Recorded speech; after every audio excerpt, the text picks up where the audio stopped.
go.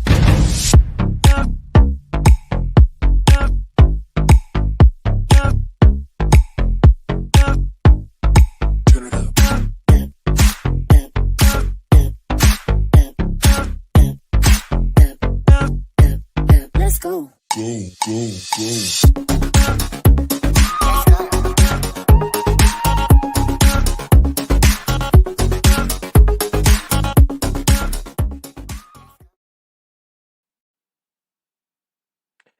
Hi, everyone. Hey, everyone. Welcome to There she is. Rockhound Talk Live. I am your host, Amber Nicole, and this is my co-host, Ben Chorn. And welcome. Tonight we're going to have Chase Anderson, the Agate Dude, joining us. So super excited for his amazing energy and to learn from him as well. So welcome, everyone. How you been, Ben? I have been crazy busy. I got back from New Jersey from my trip last week and was hoping to have some time to clean some rocks. And then I decided, you know what, I should go out and look for some agates. And I actually had probably the best day ever looking for agates last Thursday. It was just crazy, crazy good. And then I figured, okay, I'll have some time this week. And then work was like, nope, you're going up to Lake Superior. So had to drive 3 hours late last night, got in super late, and then got told literally about just over 4.5 hours ago. Yeah.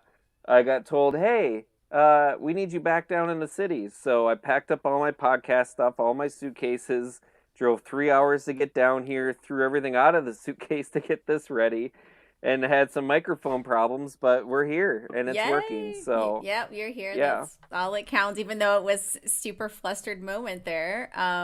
Yeah. Did you get to look for anything while you were up there today? So I did. The project I was working on, it's for Department of Transportation, so some stuff on the side of the road. And they had used a bunch of riprap for some stream work, culverts, all sorts of stuff, ditches. And so I started looking around the riprap and noticed that a couple pieces had calcite in them. And I was able to grab a few pieces, some really nice calcite. I didn't have a chance until I literally threw them on the ground, and I was pulling stuff out of my suitcase and went, let me check real quick. And so I grabbed my flashlight, my long wave, and I hit it, and I was like, yep, they fluoresce. So nice. Was it red?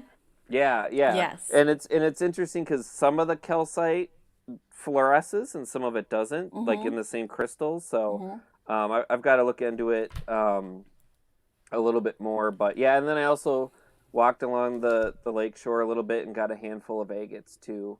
Nice. So it's great. I was happy to finally be in a spot I could do some rock hounding while I'm watching. I literally was watching just them dump dirt into trucks and count the number of trucks. So it was nice to have something else to do. Yeah, I'm hoping to head out to Iowa this weekend to grab some geodes out there. I didn't get a chance to check on my way back when we were driving back from Nevada, so I'm hoping to do that this weekend. So that's my goal. If not, my second, I shouldn't say it's like second choice, but because it's so close, I might go out to Lake Erie to hunt some satellite, but I'm hoping I can do some geodes this weekend. That's kind of my goal. So, because it's like after you go like a couple of weeks, I feel like I'm like fiending.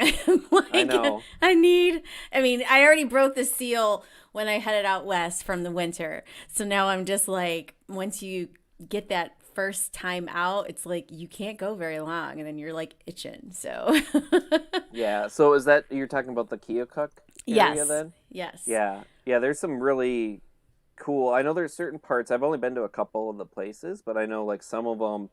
They're world famous, and you can find all sorts of stuff. It's interesting. I think the ones further south towards Missouri, you can even find like water and petroleum in the geodes, which is that's crazy. Really cool. Yeah. Yeah. That's yeah, really cool. I didn't find any of that stuff. And it is like some of it too does fluoresce. You'll find calcite and different minerals in those too. So that'll be really fun, and hopefully the weather's good too. Yeah, I'm hoping. I mean, I looked at it, but it changes every day. So Yeah. So that's kind of my goal for this weekend. Has there been any news in the last couple weeks on anything in the geology world that you know of?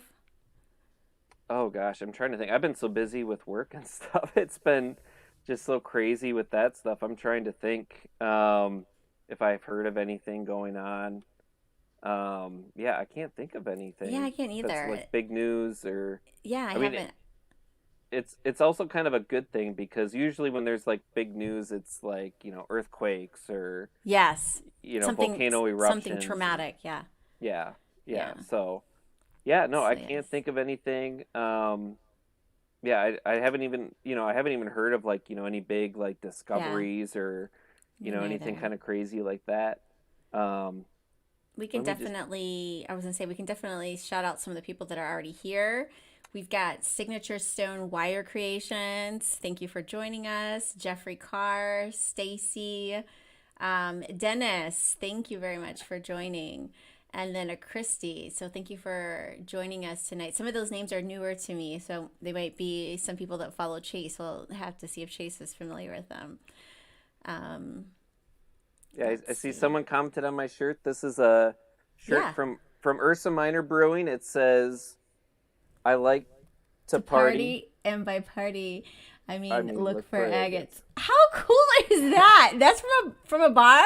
It's from a brewery. So Ursa Minor, which we're not sponsored by them at all. I hope they do sometime, but they've got this wonderful beer called Agate Hunter. Oh, that sounds fun. So it's a very tasty beer that last time I was there I talked to them and they're actually going to start making it year round. So it's really nice. They do a release party usually in the summer sometime in Okay. conjunction with a agate show in Duluth. So Okay, you'll have um, to let me know when that is. That would be fun to go to. yeah, it's a lot of fun. There's so many agate things going on coming up here too. So um, yeah, I'm really hoping that my computer cooperates right now. It's freezing. Uh-oh. That's It doesn't okay. it doesn't like that I tossed it in a suitcase and drove it 3 hours and ripped it out and said, "Let's go. It's time to Listen, work." if there are people who watched my first season and are watching now, like, listen, freezing is totally okay because the first season, the technology was trash. So, So it looks like we got an answer. It's the third annual Gitchigumi Agate Fest with Ursa Minor is on August 11th and 12th. nice. Thank you, Amanda, for that information. Perfect. I think I definitely need to put that on my calendar for sure. Like, I We want got one of those we have a t-shirts. I want one of those beers. yeah we've got another question about the Moose Lake Agate Show. I know that is in July. It's usually the second weekend of July. I've got it in 1 second. It is July 15th. I know it's the Saturday, July 15th. I can't remember. I think it's 2 days. I know they've got the big Agate Stampede is that Saturday. So if you haven't heard of what the Agate Stampede is, they shut down about a couple blocks of Main Street and they fill a dump truck with gravel. They put agates into it besides what's naturally there and some coins and things. And then they go and they put the gravel down the 2 blocks of Main Street and everyone's behind ropes and they say, "Go," and everyone runs into the street and tries to find agates. It's Oh, that's fun. it's it's it's a lot of fun. I hope that any adults that go to it don't push any kids down because I witnessed that when I saw that. But yeah, it's a lot of fun. Now that the snow's melted, there's a lot of fun rock shows and things going on in Minnesota. Yep, and there's another agate show in Mattawa coming up here May 27th. Thanks, Chris, for that. Oh, and then of course, I definitely can't forget this one either. As Ashley pointed out, the Oh Minnesota Mineral yeah. Club. We've got Yeah, we our need to know show at that one. yeah. That one will be a nice closeout to the summer. That one's at the end of September. So, um, and we'll have brand new shirts for that too. I'm designing the shirts again this year. They're going to be better than last year. Um, so Okay, I we've got definitely got to add that one since I'm a new member. So yes, yeah, definitely. That's something new. Yeah. So new. yeah. I'm officially a Minnesota Mineral Club member. I don't live in Minnesota, but all of the awesome field trips that they do and all of just in general the teaching and learning that I can take from the group. I'm really excited. So definitely a group to get involved with. But with all, we're ready for the man here, Chase Yeah. Anderson. Let's bring him on. Yeah. So for those of you that don't know Chase Anderson, he goes by the Agate Dude. He is, I think, on just about every major social media network you can think of. Yep. TikTok, Facebook, um, Instagram. Instagram, YouTube. He's also got his own website, the agatedude.com. I'm sure he's going to touch on all of that, but we'll talk about Lake Superior Agates and a whole bunch of other stuff. So let's welcome Chase Anderson. Yes. Welcome, Chase. Oh, Oh, there we ah! go. Hey guys, how are you? We are here. I've been patiently waiting in the background with a wonderful bourbon. I've been laughing at a few things that I wrote down here really quick. Agate Hunter beer, I should have bought stock in the company because I think that I cleaned them out of it last year. And I think Amanda, I'm sure I saw Amanda commenting, I'm sure she can abide by that one. So thank you guys for letting me be here. I'm excited. What's up, Jeffrey? How are you, buddy? How is everybody? I've been seeing everybody commenting. I'm just quietly been sitting here in the background. So, but yeah, I'm here. This is fun. I've been excited. When Ben had mentioned it, I was like, so can I get on the show? Yeah, I kind of kept it a secret too because we had already been talking when we were doing this. I was like, oh, Chase, the Agate Dude, we got to have him on. So I just kind of kept it, I didn't want to let the cat out of the bag, let you squirm a little bit. Maybe humble you a little bit, since you weren't that important enough to be on here. Yes. Hi, Christy. Hey, Mineralist Dennis. How are you? So yeah, we have all sorts of stuff to talk about tonight. Of course, the agate shows that are happening, and the beer release that I love so much. Yeah, Like I said, that Agate Hunter is the best. So there was one question, since we were just talking about shows, to stick on that. I know you've been part of some of the shows in southern Minnesota. Are there any more happening this year?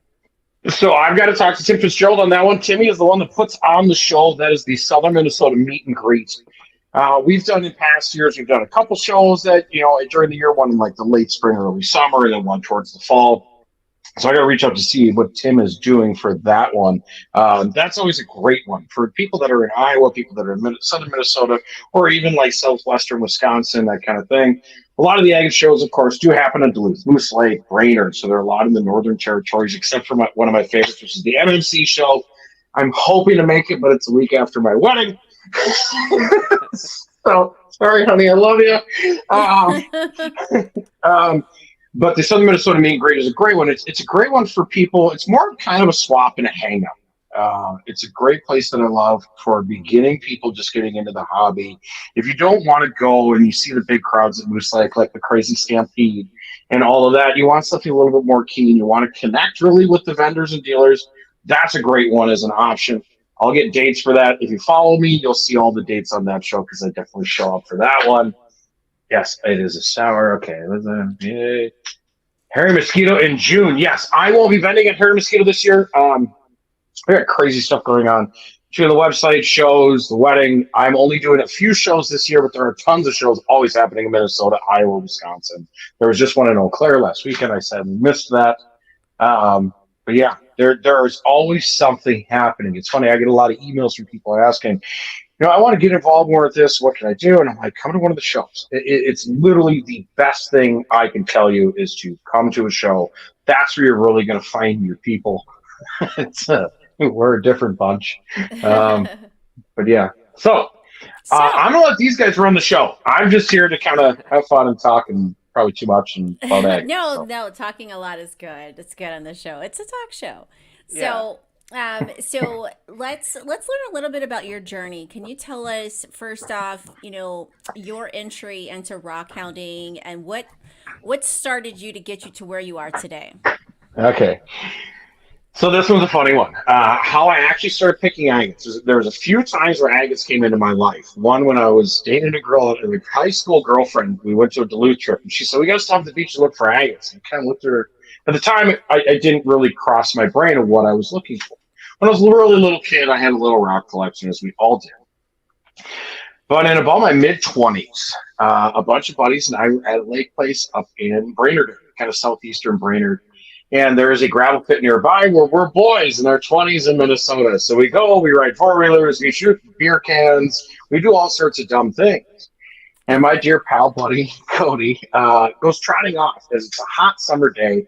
I'm watching. I'm watching him for about 5-10 minutes. And every 50 feet, I see Cody straight up, just bend down, he pick up a pebble, look at it, and sometimes he throw it down, and sometimes he put it in his pocket. And I'm watching this, and I'm watching it for a little while, and I finally walk up to my buddy and I go, "Hey man, are you okay?" Because it's hot out, maybe a few too many beers, that kind of thing. I'm just checking on a buddy. He goes, "No man, I'm hunting agates." And right there, I got hooked. He showed me how to find them. I lived in Brainerd at the time, so I started hunting agates everywhere I could get access, every single shore, every single river, every single pit, anywhere I could get in, I would go. And then I ended up moving and leaving Minnesota for about 3-4 years. And when I returned, it was the first thing I wanted to do. And so Cody and I both got back into it, and we used to pick like crazy. And then at one point, I didn't really know what I wanted to be when I grew up. I still don't. But I really enjoyed agates, and I saw that there was a market for them. I saw that people were selling. And so Cody and I literally were picking one day in the pits, and I said, "Man, people are selling these things, and I think that there's something to it." I said, "I want to try it out, and I really enjoy stones, and I'm passionate about it. It's something that I really love, and I'm tired of the 9 to 5. But I really wasn't happy with the way my life was in Minnesota at the time. And I started posting, photos of stones. Shelly actually has a picture of me. You'll love this. I used to be a realtor. Short hair, no beard, suit and tie, corporate America, the whole bit. Not the guy you see today. This guy was inside of that suit driving himself crazy. But Shelly has a picture of me in a sweater with a collared shirt on underneath it. And I'm taking a picture of an agate in the sunlight. And it's one of the first pictures of me first selling.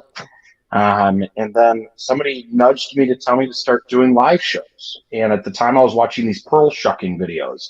If anybody's seen those, you pay $20 and somebody will open up and show you a fake pearl. And I watched it, and I'm watching the numbers, and I'm like, wow, they're selling a lot. So I tried out agates, and I did a live show about a week before Christmas of 2017. Wow. It's crazy to say that number. In a friend's basement at the time. I was literally renting a friend's basement at the time, and I did my first live show, and it worked. And I continued to do it. Ben and I became buddies. I made a whole slew of friends. There's a whole community of us now. We do a bunch of charity stuff throughout the year, and especially around the holidays. So it's been an absolute blessing to be able to do what I do. And I can't be more thankful than ever than being able to get to be a rock nerd and pay a few bills with it. So it's fun. So I think you skipped over something there. You said you left the state for a few years. You didn't say where you went. So I think some people might find that interesting. In my mid to later 20s, again, I was kind of lost. I didn't really know what I wanted to do in life. And a buddy of mine, a good dear friend of mine, Kyle, had moved to Maui, Hawaii on a whim, and lived with one buddy that we knew from high school.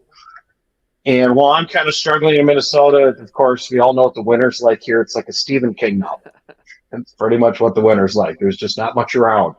And he said, "Man, you got to come out here. You got to come out here." And I said, "No, man, I got a business. I got a house. I got all the stuff. I got to be here."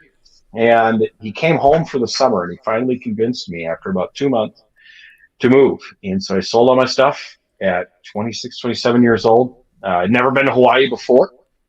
I remember walking out of the Kahului airport with a 36-inch duffel bag and a laptop case. And I just did this. And I'm looking, it's dark out. And I'm like, I don't know where I am. Like, I've never been here. I don't know where this house is. I have an address, but I don't know where a taxi company is. I don't know anything. Hopefully my friends pick me up. And so I ended up moving there, and I was there for almost 4 years. And I love it. Maui has my heart and always will. I asked my much, much better half to marry me on the top of Haleakala when we went back a few years ago. So it's it's a very near and dear place to me. But Minnesota has always been home. And it was one of those things where as I was getting older, my family's getting older. And so I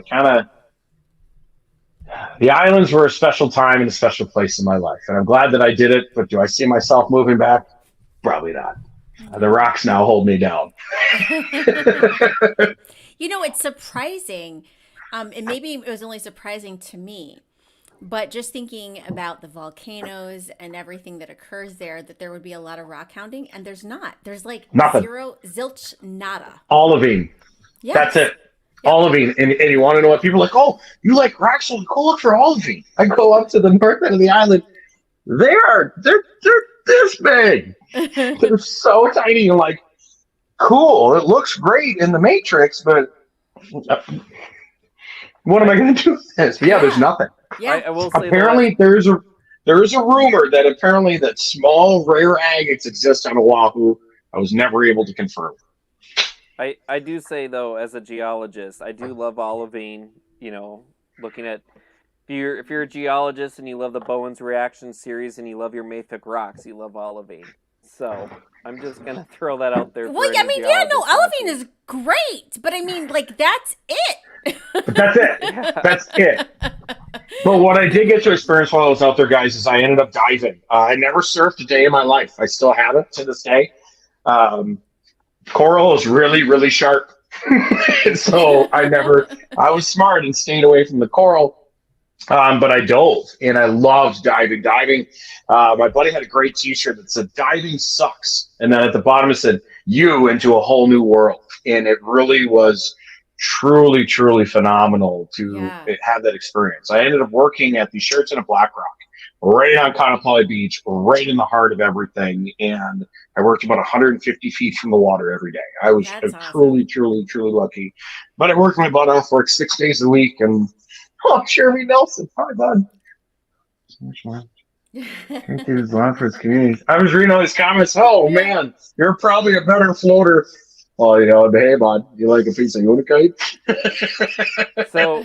So we did have one question about, how Lake Superior Agates different from some that they find on Long Island. So I know you've collected and sold agates from literally around the world, I guess. Is there... how do you learn to tell the difference between, like a Lake Superior agate, a Fairburn, Malawi agate, that's a good question. Island that's agates? A good question.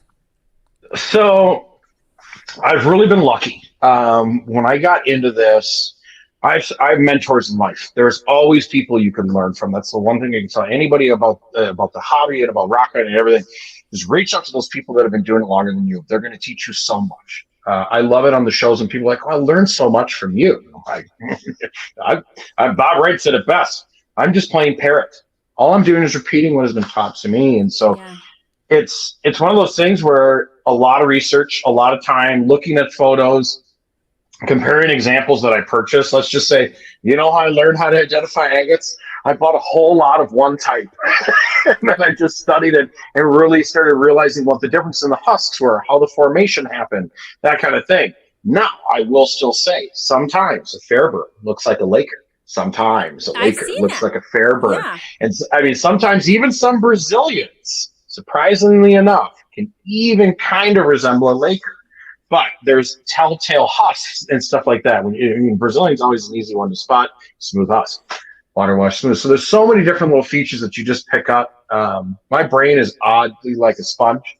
I'm full of useless information. I've always been great at that. And so it's just kind of gravitated toward me. But the Lakers is where I really specialize in. I mean, a lot of times when you guys see me get new agates, when I'm getting the purple passions, or I'm getting like a Montezuma agate from Mexico, or I'm getting Patagonia agates from Argentina, I'm getting these different types from around, I have to study it because I have to know at least when I'm talking about that it's the correct classification. It's the correct agate. So I learn as I go, just like everybody else does. I mean, 5-6 years ago, I started getting in the sales side of it and selling my own wares and stuff like that. And I learn every day. There's never a day that I don't learn something when I'm digging through stones. Whether it's different features or different stuff that helps me identify them and differ them from others. Fairbirds are always usually pretty easy for me just because of their formation. I mean, that's really what helps me break it down. I kind of reduce it to the ridiculous and go, okay, how did it form? Was it more of a seam agate? Was it more, something in a vesicle in a gas pocket? And that kind of helps me narrow it down on location, locale, and go from there. Okay, are the agates you're collecting so different than the ones I find in the North Shore of Long Island, New York? Yes. I would say that I don't know what agates come off of Long Island, New York. Benjamin, this guy right here. This is resident geologist Ben. Ben is a huge wealth of knowledge to me. Like I always say, guys, I'm not the geologist. I just really love stones, and I love the beauty of them and the uniqueness. Every single stone on the table behind me is unique. There's not a single one that is alike, and I think that's really what the draw is for me and for a lot of my followers. So, as for agates you're finding there versus what we're finding here, completely two different formation areas, but that's why I refer to this guy, wherever he is, somewhere up there. He's over there. He's over there. I'm right here. So Ben, can you answer that? Do you know the difference, Ben? Do you know the difference between those two agates? Or I don't. I mean, with Lake Superior agates, the one thing, they're kind of similar to some of the Australian agates in that the rocks that they formed in are some of the oldest rocks that are out there. The Lake Superior area you're talking about, it's a failed rift system that the volcanism was about 1 billion years ago. So you're talking about 1 billion years ago, and the one thing about that with the climate and the environment was that there wasn't much oxygen, so you had a lot of iron, and that's why Lake Superiors get their red colors. Which is why they're so sought after for that, is because of that unique red color. And you can find red, what they'll call carnelian agates. There's a lot in Oregon. But a lot of those don't have as much banding. No. Or visible. I should say visible banding. Yeah. And I can show you, if you want to see a crazy carnelian agate from Oregon, I can show you a crazy one with some banding. But and even New Jersey, I'm hoping to find some out in New Jersey. But none of them will have, especially like the white banding. They don't usually have that like a lot of the Lake Superior agates do. And then do we know the cause of that? Of why there's a difference between, seeing the white banding and the Lake Superior ones versus some of the other ones? It's just the whatever minerals were dissolved in the fluid, the very hot silica-rich fluid, and as it's precipitating out, it just depends on the different impurities. So if there's a lot of iron, you can get the red colors. You could even get, if there's some like copper, you could maybe get some of the greens. It's all just kind of depends on what's dissolved in there. And there's even, theories like with magma where you have differential crystallization or things will fall out. So your chemistry of the water changes. So as more iron gets, used up, then there's less iron. So then your bands that would come after that wouldn't be as red. I see. But of course, if you have, you'll see flow channels in agates. So if you've got a re-influx of fluid with more iron, then it would change back. So you could have that where it goes, differing, red, white, red, white. I see that. From different that. So gotcha. That's interesting. See, that's why he's here. And again, that hits on the point of the education thing, is that's what I'm really, really lucky that I have the resources. I feel like Mr. Rogers when he has guests. And I'm like, here's the guy that knows way more about this subject than I. I love that. I love that analogy. I love that. It is, and that's kind of how we treat the show. We have a whole cast of characters. And that's really, I think, why people love the live show so much. Is that with Ben and everybody that kind of comes through, and I just love the explanations. I learned so much, and I retained some of it, and it takes a few times. Ben, I'm still trying to mention how to name the agates that I have that are white. I always screw up the name, and Ben always corrects me. They're altering back to clay. I'm not gonna butcher it. Oh, the kaolinite. Kaolinite. See, I'm like kaolinite. He's like, no, kaolinite, Chase. I'm like kaolinite. So luckily, I have dear friends that come and help me. But yeah, what's crazy is Ben hit a really great point when it comes down to Lake Superior agates. We're talking about some of the oldest agates in the Western Hemisphere. Australia has crazy old agates, and it's amazing to me why I'm drawn to Lakers so much, and I think it's because we kind of have everything when it comes to agate. You get your water levels, your gravitational banders, you get fortification, you get eyes, you get pseudomorphs, you get every single thing you can imagine and every color under the rainbow.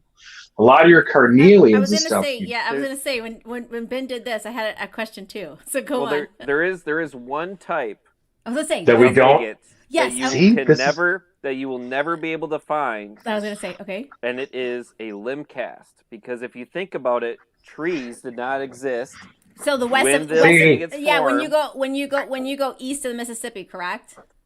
Well, even west, like in Montana, you'll get Montanas where they're limb cast. Yeah. So Right, the agates will fill in a hole, and so if but you had a tree, east of Mississippi, you shouldn't have any of those, correct?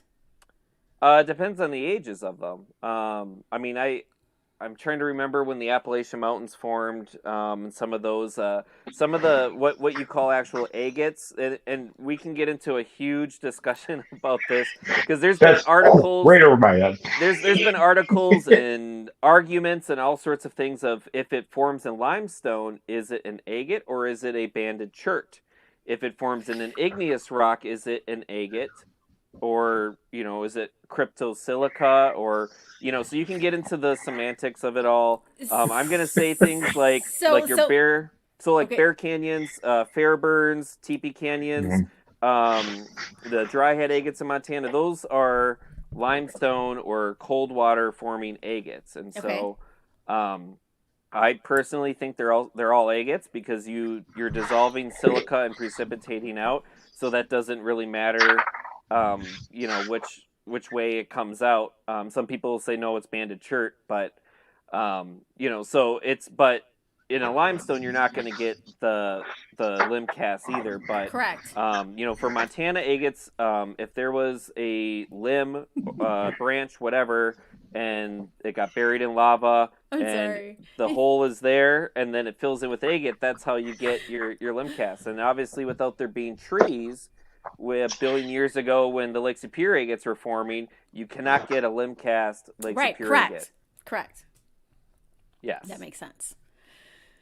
But still doesn't answer the whole carnelian thing when you have them like in Oregon versus, New Jersey, and it's on like two separate sides when so much, I don't know. This is like a very deep topic.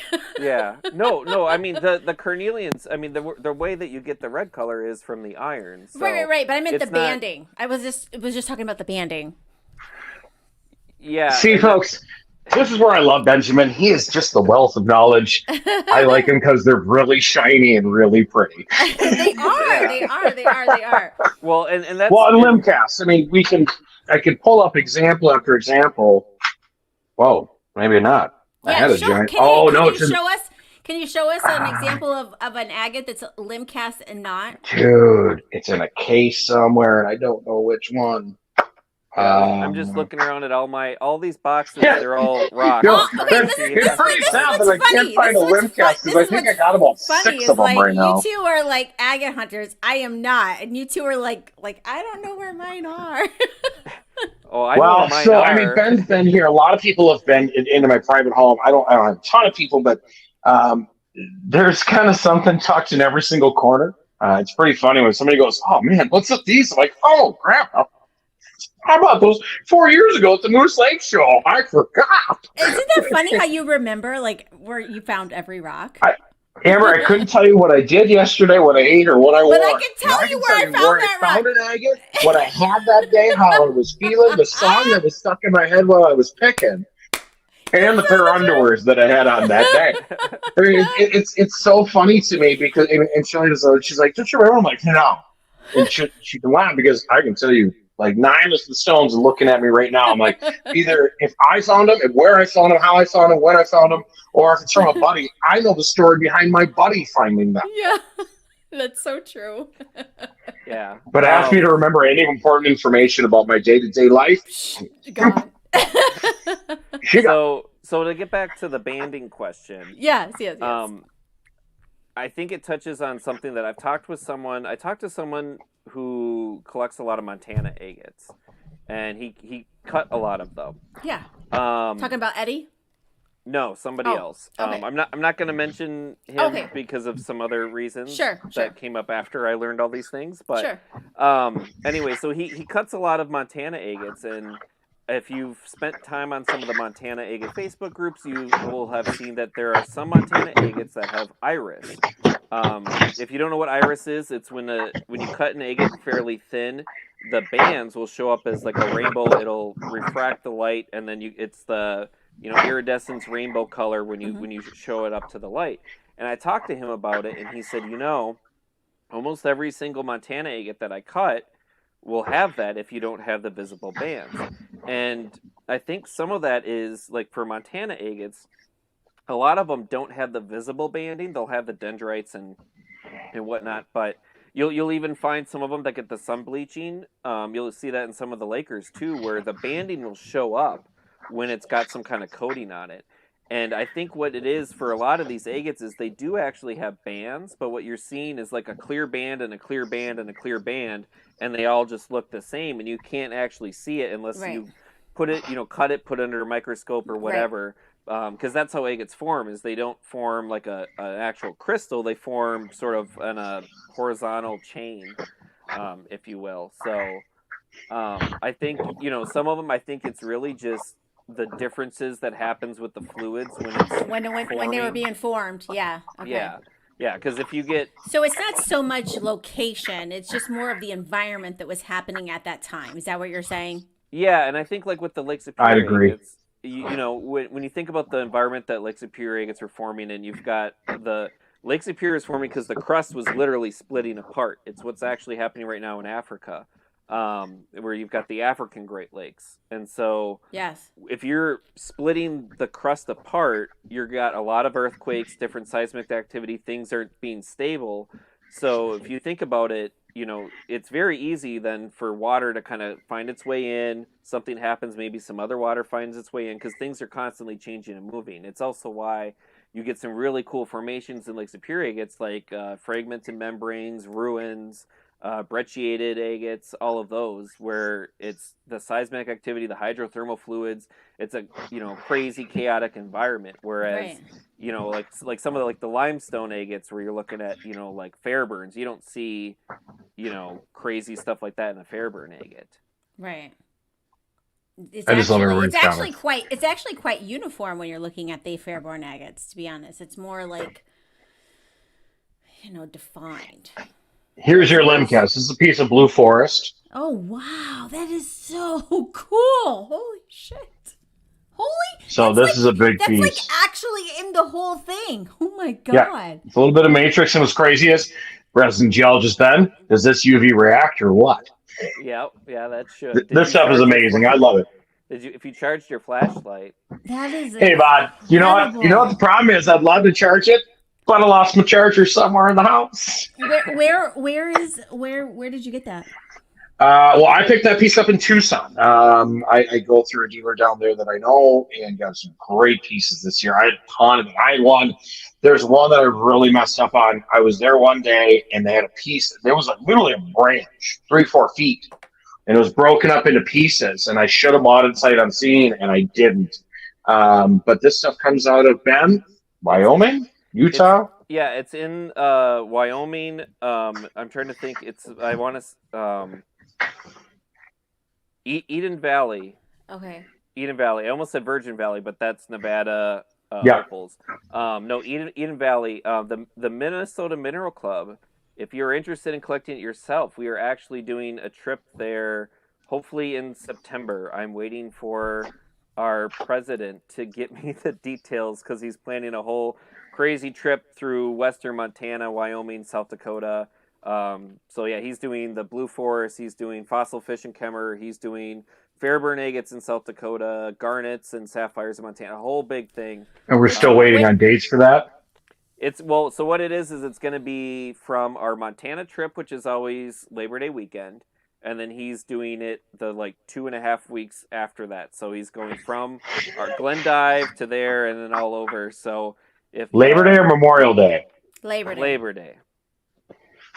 I know. Honey, we're someone's moving the getting wedding married. date. Sorry. So for Just get married. Just get married on the trip. You could just do it as you're collecting the rocks. Just all our guests, just me. We'll be somewhere in Wyoming in a field. Listen, Look for all the rocks. I'm a rock hound and a woman, but I'm just gonna say, if I was getting married, it's still gonna be a no. Okay. Yeah. Yeah. So the crazy thing now, Ben, have you really quickly with the Blue Forest? Have you ever collected it, or do you know how to collect it? Do you know what they do? No, someone actually just commented here and said that if you're digging for the Eden Valley cast, they're not at the surface. So so what I love about going to Tucson, you want to talk about where I really learn about different things around the world, or even in the United States. Tucson Rock and Gem Show. There are so many people there. There's so much variety. There's so many cool things. All I really do is I just bop around pretty much in this outfit with a backpack on, and as much money as I can hold on to, and try to find rare or interesting things from around the world. And then I talk to the dealers, I talk to the miners. What's crazy is that I got versed on Blue Forest. And apparently, and I may be corrected on this, but Mineralist Dennis, they kind of go out in kind of a sand dune area and you like prod the ground. You prod the ground and you'll hear a tonk. And what you're hitting on is you're actually hitting on the matrix that's around the limb cast. And apparently they break it off or something. Again, I'm just a dude, not a geologist. That's what Ben's here for. But it's the craziest thing. So I want to go look for it. I'm supposed to go out to Wyoming this year. I'm going to just have to get in the truck one day and go.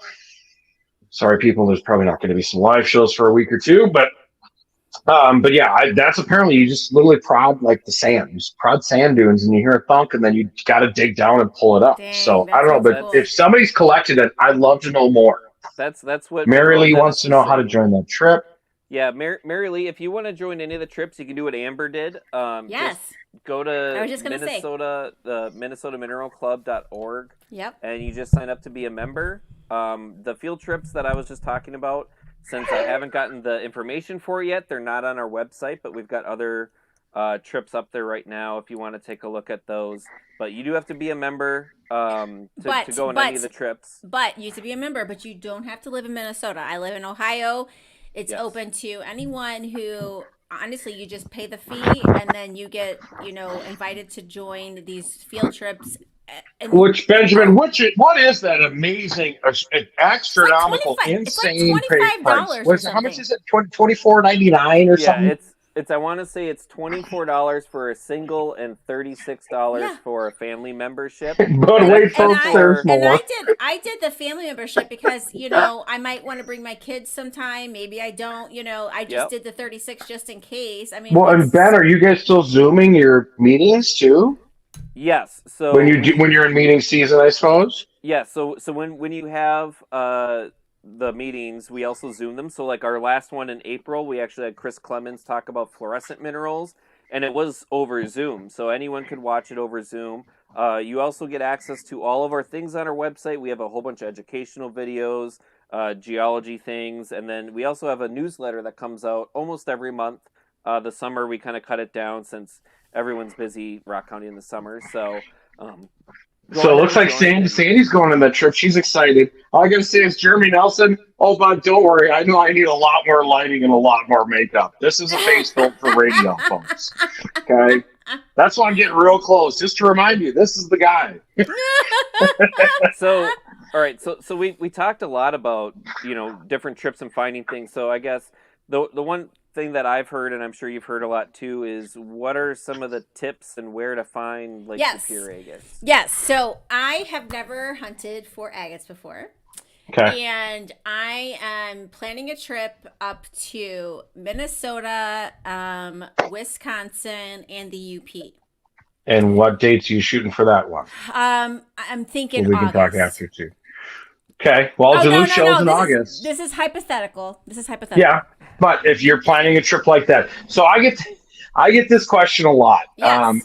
As the page grew, as the Agate Dude grew, the reach, it started kind of getting crazy to the point where I'm like, there are people asking me almost every day, going, "Hi, I'm going to Grand Marais, Minnesota. Or I'm going to Two Harbors, or I'm staying at Canal Park in Duluth, and I want to find a pounder." Guys, if you ever got a response from me, just know that I'm kind of witty. And I usually go, hey, bud, me too. If you find one, tell me where. So really when it comes down to where to find Lake Superior Agates in our ranges, so that's your Minnesota, Wisconsin, your Iowa, you even all the way down to wonderful Mississippi where my dear friend Stacy is. Hi, Stacy. Mississippi River, they come all the way down, yes. They come all the way down. They are found all the way down the Mississippi River. Yes. They can literally, but that's another long story. But mainly Iowa, Minnesota, most of central and western Wisconsin, and then part of Michigan, mainly in the UP. So it really depends on the factors. Are you going to the North Shore? Or are you going to the UP? Are you hitting a farm field in Minnesota? Are you hitting a farm field in Iowa? Are you hitting a creek, a river, a pit, that kind of stuff? Number one, always ask permission. If you are going to go into any lands, please ask permission or know what your public access rights are to wherever you are going. And also know your collecting rights. It's my biggest thing I'm going to tell you guys right off the bat. Know what you're allowed to do and what you're not allowed to do, where you're allowed to collect and where you're not allowed to collect. Onyx is a great mapping system that will show you all sorts of private land. I recommend it. A lot of us use it. I swear we should just call them up and be like, hey, bud, can we get like a family plan for about 3,000 of us? Can we sponsor? Can we sponsor Onyx, please? Because we approach you guys all the time. But that will tell you private landowner information. It'll also tell you what type of land you're looking at if it's government land, because I could go all into riparian rights and waterways and high water marks. I was in real estate for years. I don't want to go down that rabbit hole. What I can tell you, if you want to find Lake Superior Agates and you're in the beautiful state of Minnesota and you are in the eastern 2/3 of that state for the most part, walk down a gravel road. Down a gravel road. Start there. Because what that is that's going to be crushed sand and gravel that has come out of our local gravel pits.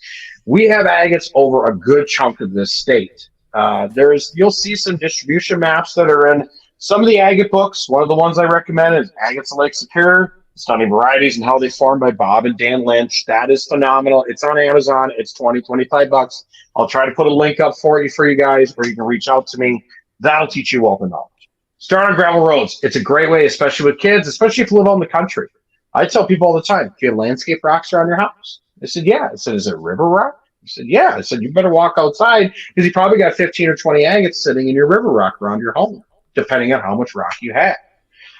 It is distributed everywhere in these areas. Now, finding high grade and really beautiful ones is a little tougher.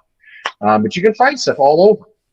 And so I tell people you can literally be at Target in Cottage Grove, and there's river rock. Go look in it. I've already probably looked, but you can try to look too.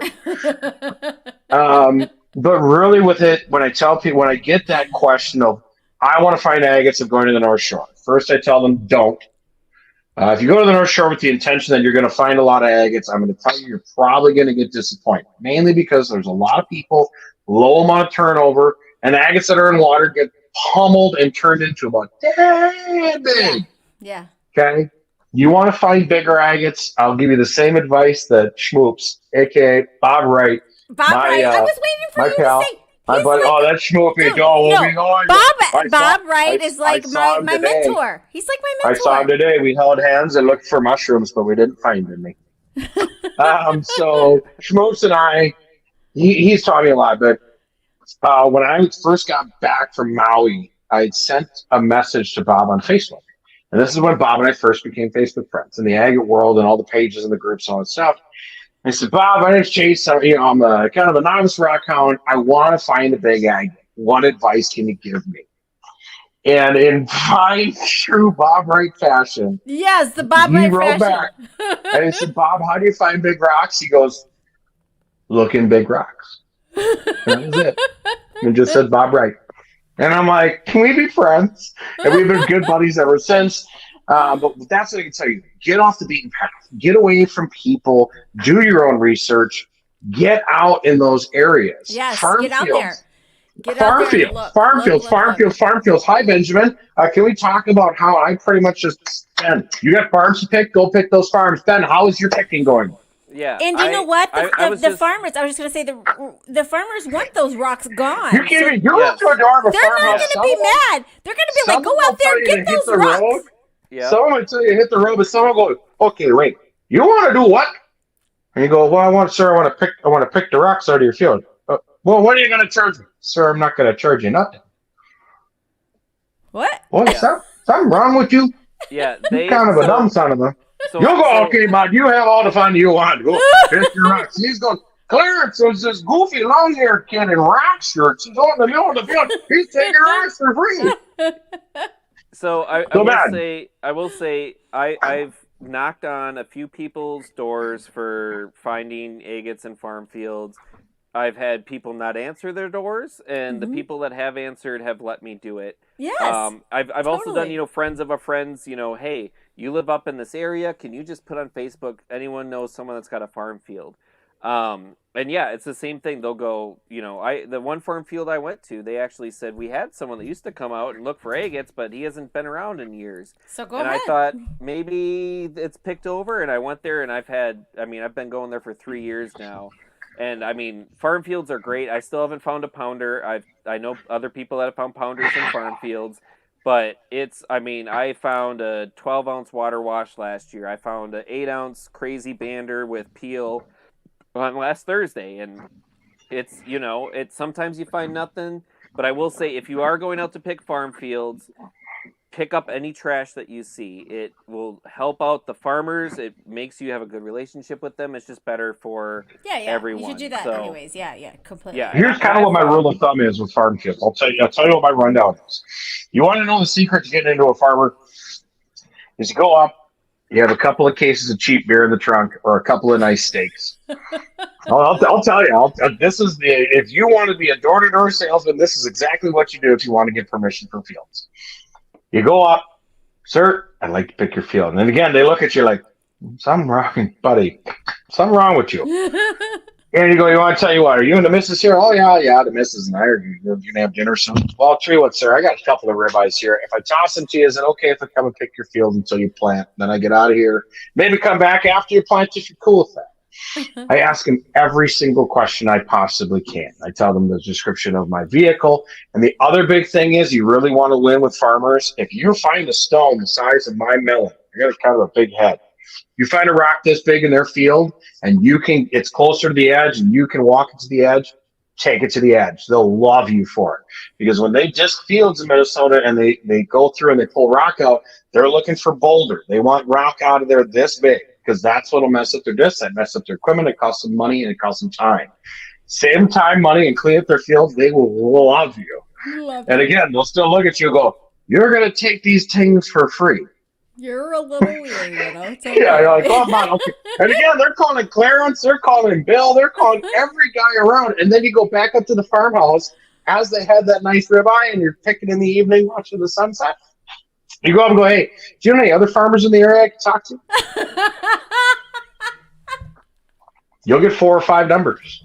Guys, eventually you'll have enough farmland to go and pick. If it's rocky, that's all you'll need. You could go and pick agates all you want throughout the season, then we get it.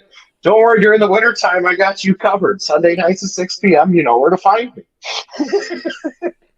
So I guess the one thing that I was going to talk to you about, speaking of people thinking you're crazy.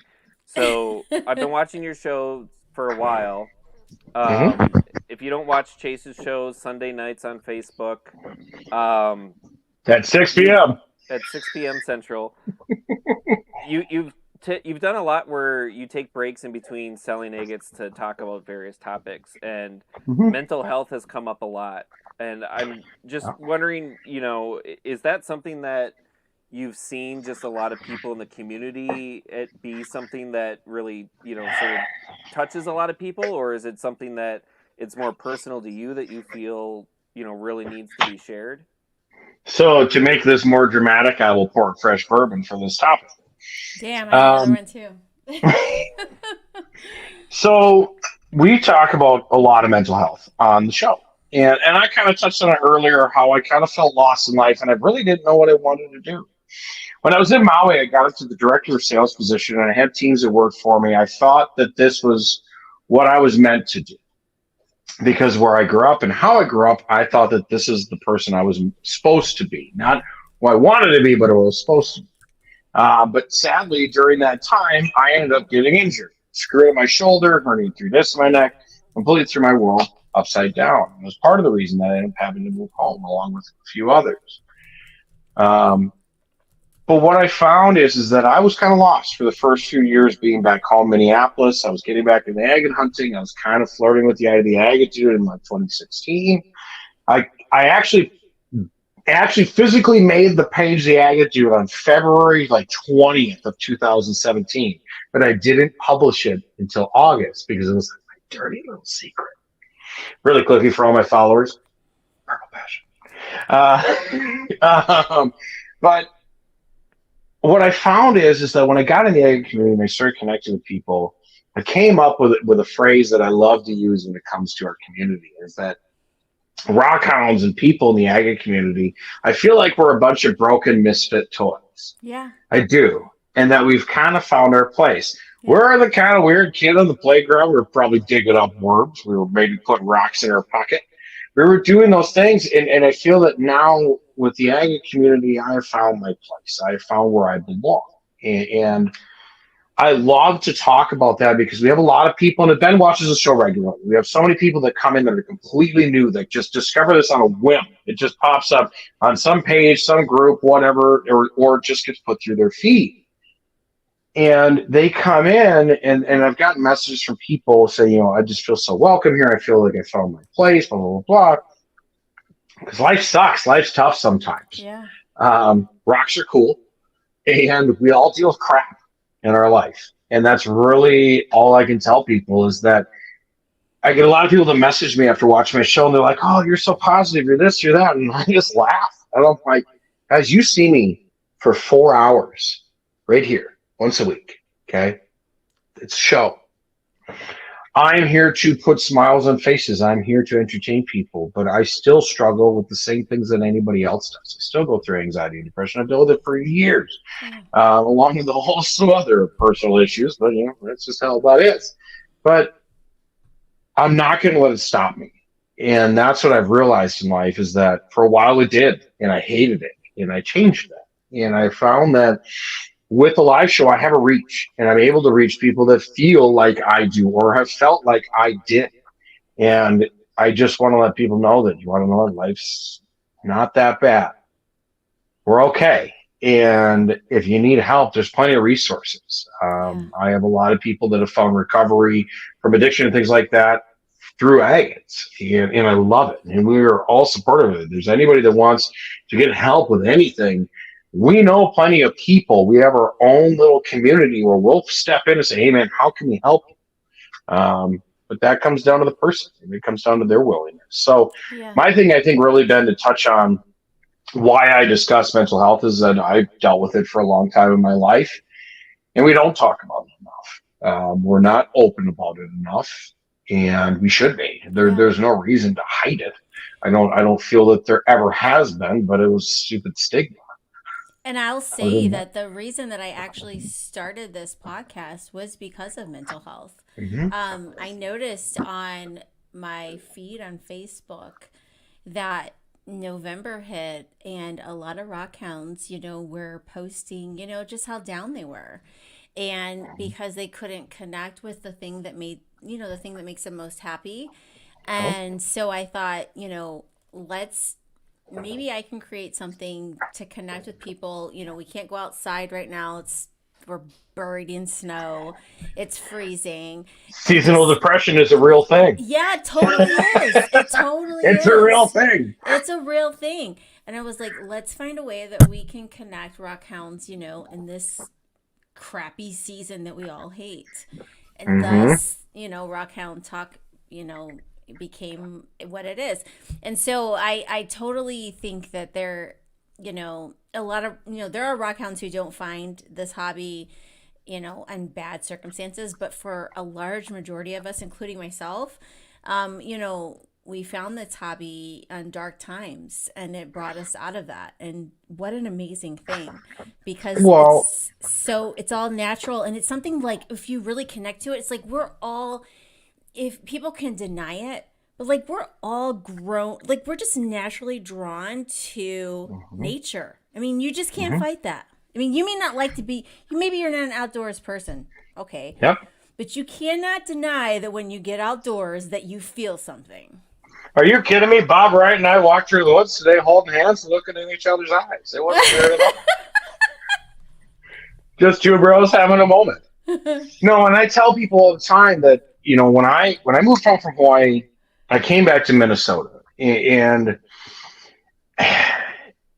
I'll get a little deep here. I'll go on a little bit of a rabbit hole. Yeah, open up. Minnesota for me is always, this is home. This is where I'm from. This is where I'm born and raised. I get people that ask me all the time when they're younger and they're 18, 20, they don't want to go to college or they're in college. And they go, man, I don't know what to do. And I'm like, cool, man, neither do I. Nobody really does. But number one, are you from here? They're like, yeah. I'm like, you born and raised here? They said, yeah. I said, get out of here. Go away. Go learn about yourself. Maui, me moving to Hawaii, that moment where I told you I'm staying there, double bag laptop case, made my life real. I learned more about myself and how I interact with others and how I interact with the world at that moment. Yeah. But when I came back to Minnesota, I was lost and I was broken. Getting into the Rockhounding, getting the agates, and I've gone in deep conversations and been seen on the live shows about this, that agates saved my life. I'm a firm believer. I say the same. I mean, not agates, but just in general. Rockhounding. Absolutely. Rockhounding in general saved my life. Yes. I mean, I was in such a dark place for those first few years when I moved home, because I'm coming back to, okay, well, now you're back from Hawaii. What are you doing? Who are you? What are you going to be? What's your direction you're going in your life? What I found is none of that really mattered. What mattered was my happiness and what I wanted to do with my life. Yeah. And I think that's really the question people got to ask themselves. And this is why we talk about it on the show about mental health so much, is sometimes we need to look in the mirror and just truly ask yourself that question and be completely openly honest with yourselves. And until we are, you're just never going to get the result. Trust me. You want to know the definition of insanity? Come hang out with me for a day. Yeah, do the same I'll thing. do the exact same thing over and over and over again, expecting a different result. Okay? You got to change your cycle. And what's amazing with talking about mental health and discussing these topics in the live show, I've had amazing human beings come into my life because of it. Yeah. That have reached out to me and we've built close friendships. And they are, if I got somebody that needs help, somebody that needs a person to talk to, I can be like, hey, man, I got a 10 ouncer here with your name on it. That'll cover the gas. Can you please just go talk to somebody because they need a little help? They need somebody to talk to, and I feel like you're the person to do it. So that's the craziest, I think, side of it for me with the agate community, is that in a weird way, me selling rocks for sale on the internet has connected a whole network of people to be able to stand behind each other and support each other and help each other through tough times and know what it's like and look at each other and go, yeah, I go through that too. Yeah. And be honest with each other. Yeah. And they've never met each other face to face. How many, I want to go to the chat really quickly here. Yeah. How many of my followers have become friends, have connected, have talked because of the live show? One rock, one dream. There's Wayne. What's up, Wayne? Hi, buddy. Get out of your comfort zone at least. So what I love is that, Amber, a lot of these names you don't know. Yeah. Jeremy, Wayne, Benjamin, Amanda, Stacy, Chris, all of these people are Bob Curley, aka Gilligan, is all from my show. And again, there's so many names, guys. I wish we could keep track of the comments. It's a little tougher on this for me, but there's Troy. Again, Jeremy, man, miss you, buddy. Miss your musk. But we connect in a crazy way to the point where I have my boys, I have my guys I grew up with, my buddies, my pals. We have a great time. We always have that bond. And I'm not trying to downtrodden that or throw shade on it, but my connections I have with my rock community and the people that are in this community is insane. It's insane how close of a bond we've developed in just a short amount of time of 5 or 6 years. I mean, these are people that I rely on and I believe in and I trust. And it's not an easy thing to do. Yeah. So Rockhounds are a special breed. So you talked about, some of the supporting and things. I think you may have mentioned it earlier, but this is, I think, you're going down to year 3 of Toys for Tots. So how no, we just wrapped up year 3. We just wrapped up year 3. So I'll touch on that really quickly here. Toys for Tots is an amazing thing. We used to do a ton of charity stuff throughout the year. It's really, really tough. If you guys don't know the Agate Dude, guess what? Let me get my manager. Hang on. Hi. You want me to get customer service? Let me get them. Hi. So it's a one-man operation. And I used to use all this stuff, and it was so much, and it pulled every which way. I have to keep a certain amount coming in the door every day to pay for the expenses and pay for the people that help me run this business. But Toys for Tots, it's where I think we can do the most good. And I'll tell the story how it started. The roll to my rock who is on here, Mr. Paul Kraft. He's roll, I'm rock, because he turns spheres and I sell rocks. But let's see here. Yeah, right here. Hi, Cindy. There's so many comments, guys. I'm not reading all of them because I'm on a different screen. But Paul called me 3 years ago and said, hey, man, he goes, I want to sell a sphere on your show. And I'm like, all right, cool, buddy. What's up? Like, here's my commission. I used to do a lot of commission stuff. I don't do it so much anymore. He goes, well, I want to make this stone a sphere, and I want to sell it on your live show, and I want to donate the money to Toys for Tots in Mason City.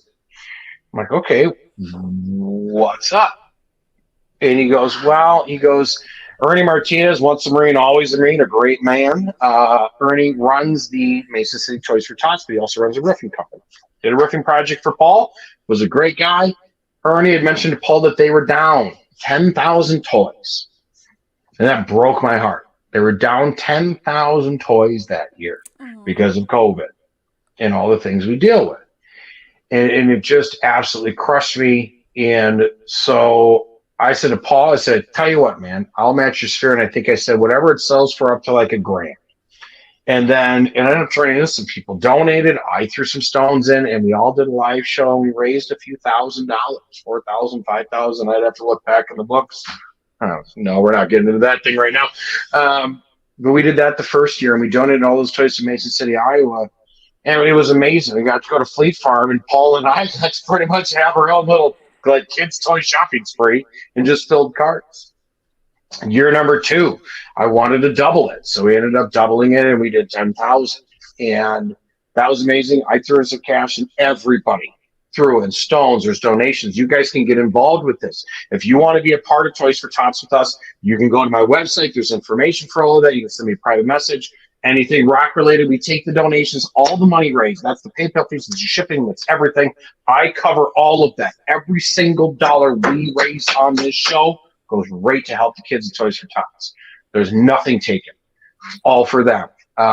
So that year we did 10,000. It was just nuts, absolutely insane the amount of money.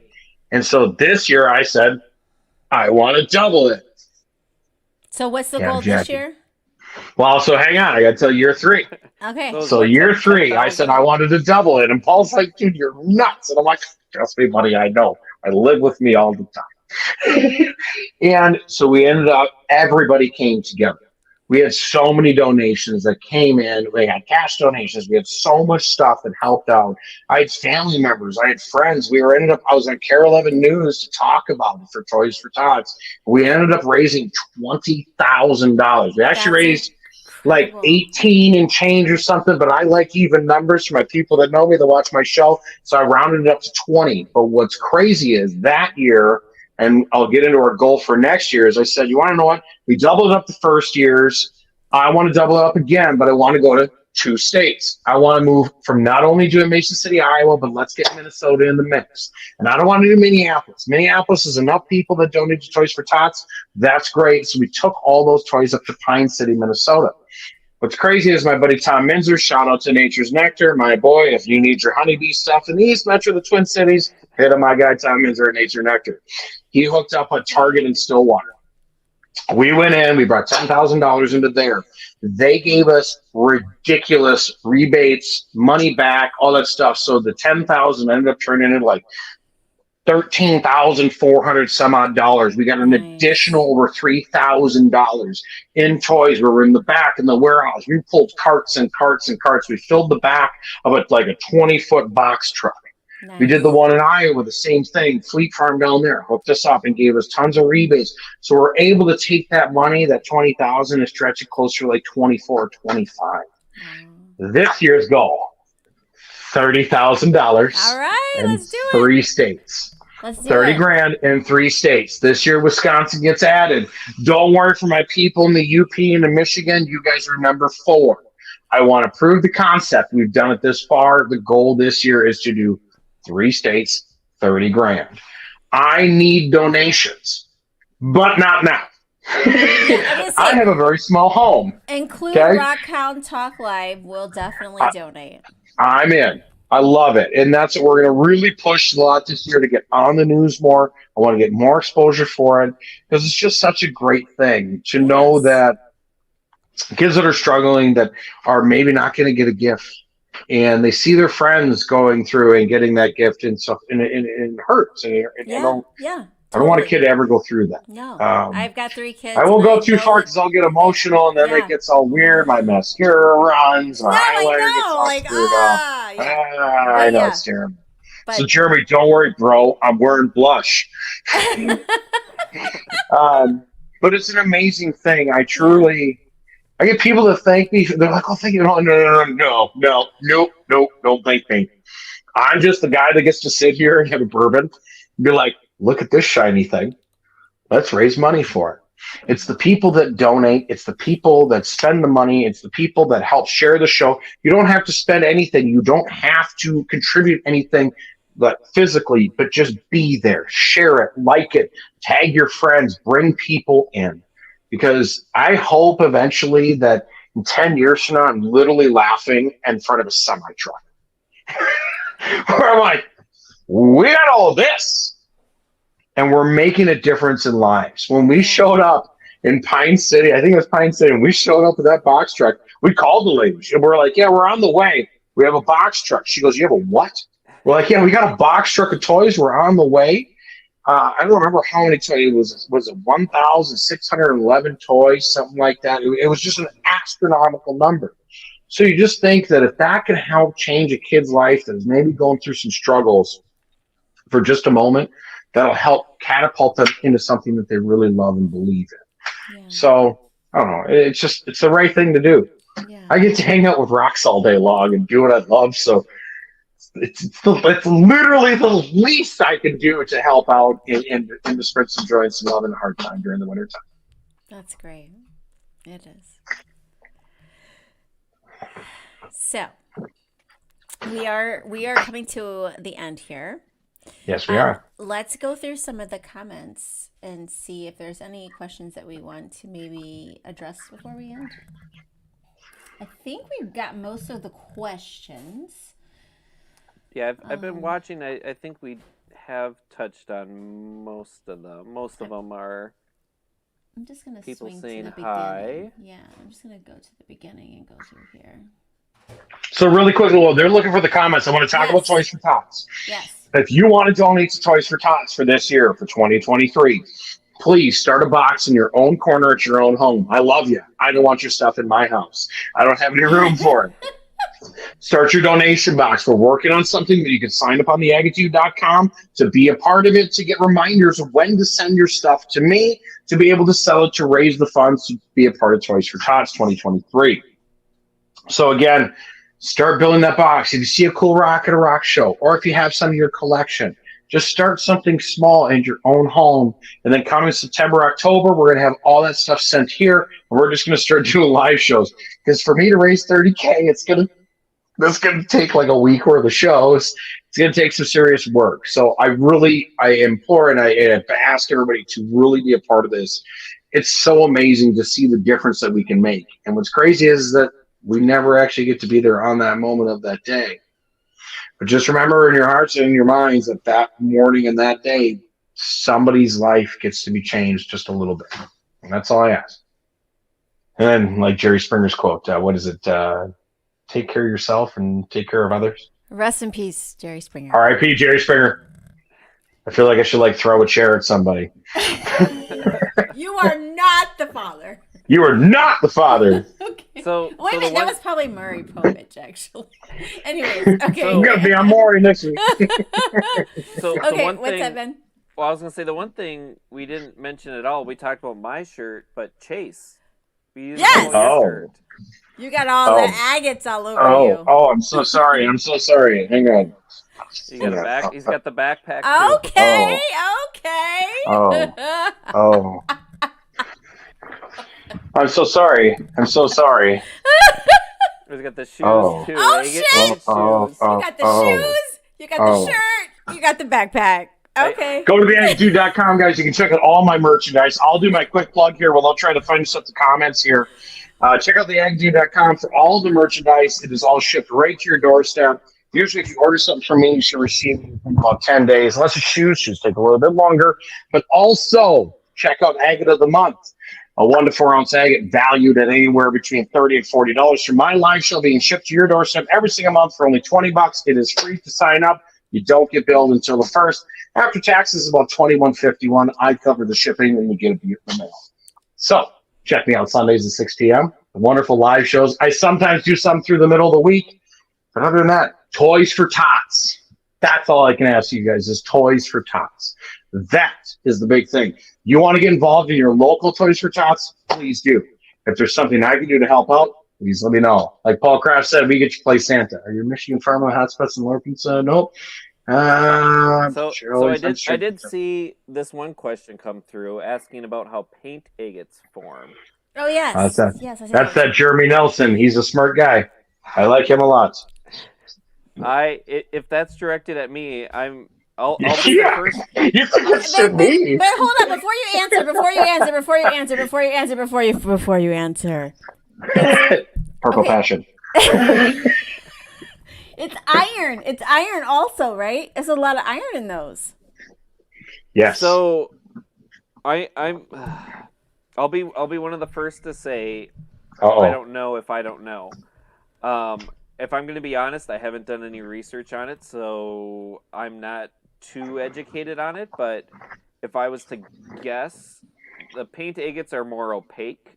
The other agates that I've seen that are opaque are more the limestone cold water agates. So I would guess maybe they form somewhere similar to that, where maybe the temperatures were lower.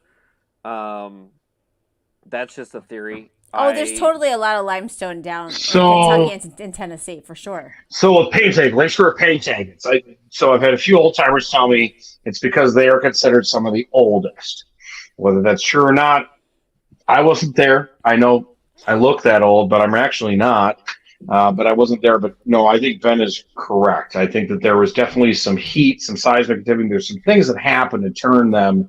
It's like our skipping atoms or more opaque banders. Do you have examples? Something came into play. Do you have examples you can show? Oh, but do I got examples? Let me tell you. I got a really cool one too. If you don't.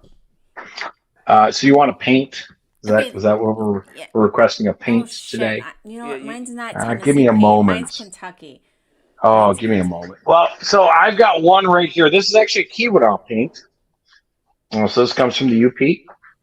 This is really weird because it's like reversed.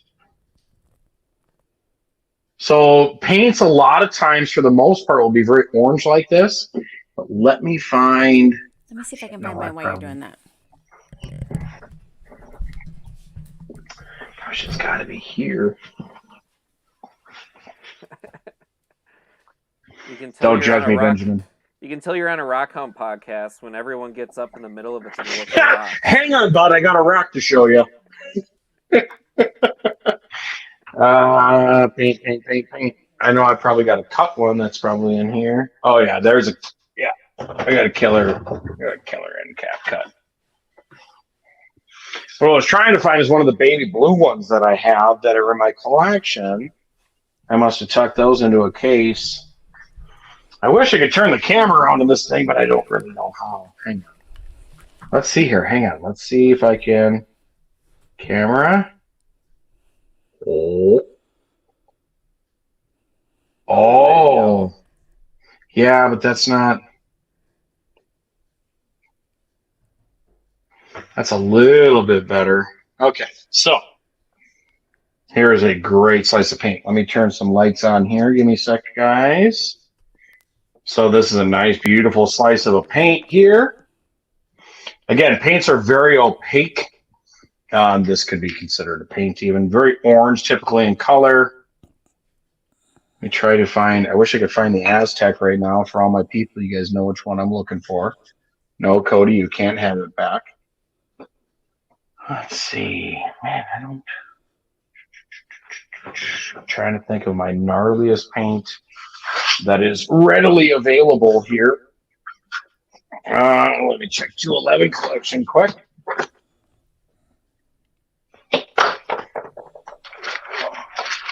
I love that Amber's somewhere scrambling, looking for some beautiful agate. I have one right here. There she is. I just want to see what, I don't know if it's considered a paint agate. It's from Kentucky, which is in the realm. It's in the realm of paint. It doesn't have the red, but it has the yellow. So I'll let you determine if you want to call it a. You guys want to see here's a paint.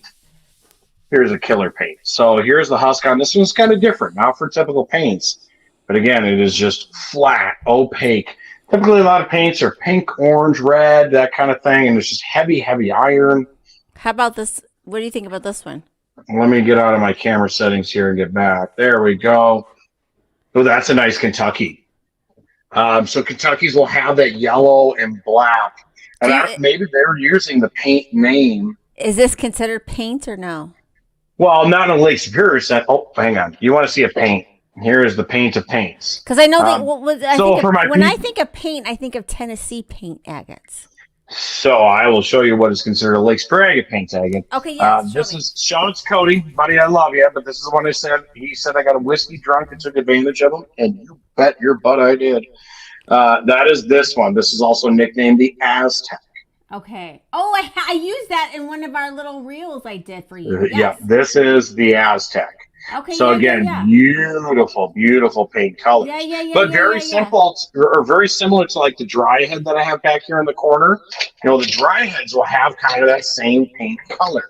There's a crazy dry head that I got recently in down in Tucson. Okay, I'm dropping rocks out of it. I'm feeling you. I've got you now. I mean, I would say that what paint refers to is more of a flat, opaque, that kind of thing. Yes. Resident Geologist Ben, let me see your example. Yes, what's your So example? I didn't grab a paint, but someone was asking about the carnelian Oregon agate that I had mentioned before. So I grabbed two of them. This first one here is more yellow. Mm-hmm. This is actually one that I found myself a few years ago in Oregon. So it's got some nice banding. And this one was gifted to me by someone. And it's got an interesting white husk. And it's got some red. Yeah. There's no oil on this, so I should have tried to oil it, but the good side... She dang it, Ben, if I not taught you anything. Ooh, that's a pretty one. Well, that's beautiful. So this is actually from Oregon. These are the top banded carnelian agates. And they're not Columbia River Basin, right? They're not CBAs? No, this is... a little farther south. The Nehalem, I want to say, is the river. So I'll show you a paint. This is one that I recently offered on my live show. This was offered up for sale. It was a nodule. There was good banding indicators on it, and nobody scooped it up. Mm-hmm. And I said, as I always do, if there's a nice nodule, you guys better buy this, because if I cut it and it's nicer, the price goes up. And that. Look at that. So I added some excess oil to this because, again, it's just still a rough dry cut. Yeah. So this has a little bit of extra oil added onto it. Yeah. This is not for sale now because now I love it. Just really quickly there. But yeah, that's a killer paint. But again, you go up to the Keweenaw, you go up to places in Michigan, you're going to have better luck to find paint agates. In the Twin Cities or in any agate ranges, you'll find paints. But getting a good, beautiful paint without all sorts of fractures and beat up is tough. And I think they're old. I think they're some of the oldest, and I agree with it. So, hey, Opa. All right, let me flip this back to my face. Lucky you guys. So before we conclude for the evening, is there anyone who has any questions that they would like to ask? Or anything that we can address before we end tonight? Yes. Let me catch up with comments. Wow. Okay, Aztec. Look at all the Aztec comments. When we'll have a 4-wheel roller carry-on bag? Well, I mean, Bob, we can make anything you want. Sick backpack. Mineral tennis. There are boxers, and they're just private order only. You do have a okay, so duffel let me look. bag. I do have a There's duffel even bag. the duffel. The duffel, Cody gifted to me. Yeah, you're funny, Gilligan. I'm just catching up with them. It's almost a thunder egg. Let's see. Last time I went to the UP to hunt on the ground. Just kind of looking for that. So, when are you coming up, Hippie? I was up there just recently, but I'll be probably off in about a week. So I will show you guys the duffel bag that has not been released, mainly because I need to adjust it from not being mine. Wait a minute, Mainly, is this an agate duffel bag? oh, bud, you know it is. Okay, okay. Okay, kind of fat. Let me get through my door. So this is an unreleased agate duffel bag, mainly because this one is my shameless promoting one. But yeah, gnarly big agate duffel bag. There's all sorts of merch in here. Go to theagatedude.com. There's all sorts of merch for everything you can imagine. There are puzzles, there are headbands, there are fanny packs, there's shoes, there's socks, there's boxers, shirts, hoodies. There's Boxers? even swim trunks. There's even rash guards. If you're going on the shores of Lake Superior this year and you want to go picking, you don't want to get sunburned, or you don't want to get eaten by them evil black flies, buy an Agate Dude rash guard. I hope it'll help. I'm not guaranteeing it, but I think it will. So, okay. Other than that, I just wanted to show that sometimes you got to show a 5-pound Laguna. Oh, that's beautiful. Wow. But sometimes the Laguna is actually 7 pounds. Ooh. Nice. Oh, man. Don't act surprised. You've seen it. That's nice. Well, thank you guys so much. This has been an awesome opportunity. I hope to be a guest at some point in the future again. Guys, for my followers, please follow Rockhound Talk Live. These guys are awesome. There's a lot of future episodes coming up. If you don't follow the Agate Dude, find me on TikTok, Instagram, Facebook, theagatedude.com, YouTube. and whatever else. YouTube also, Yep. yeah. Yes. So speaking of that too, I just want to mention for anyone that was looking for our last episode with Ellie, we are working on getting the audio up on all the podcasts. So hopefully in the next week or so that'll be up, and then hopefully probably close to the same time this episode will be up too. So if you want to have something to listen to while you're pretending to be in a meeting at work, while you're driving to a Rockhound place, whatever, check us out on Spotify, Apple Podcasts, any of those spots too. And then, speaking of future episodes, our next episode is Wednesday, May 17th, and we are going to have the Arkansas Crystal Girls. Oh, I'm watching that one. If you don't follow them on TikTok, they are very, very cool. They've got a lot of really great content. So. Yes, and these ladies, just in the last year, have just blown up. They were just everyday rockhounds looking for crystals, best friends that just enjoyed crystal hunting, and they had a few viral videos, and they went from there, and they've grown, and they are in sharing the passion of rockhounding, looking for crystals with everyone. So it'll be a really great show to watch. Lovely ladies, and really excited to hear about their journey and where they go from there. Yeah, so tune in on Wednesday, May 17th, same time, same place, and hope to see you guys all there. Yes, and have a good night, and peace out, everyone. Thanks, guys. I appreciate it. Hope to see you again soon. Sunday at 6.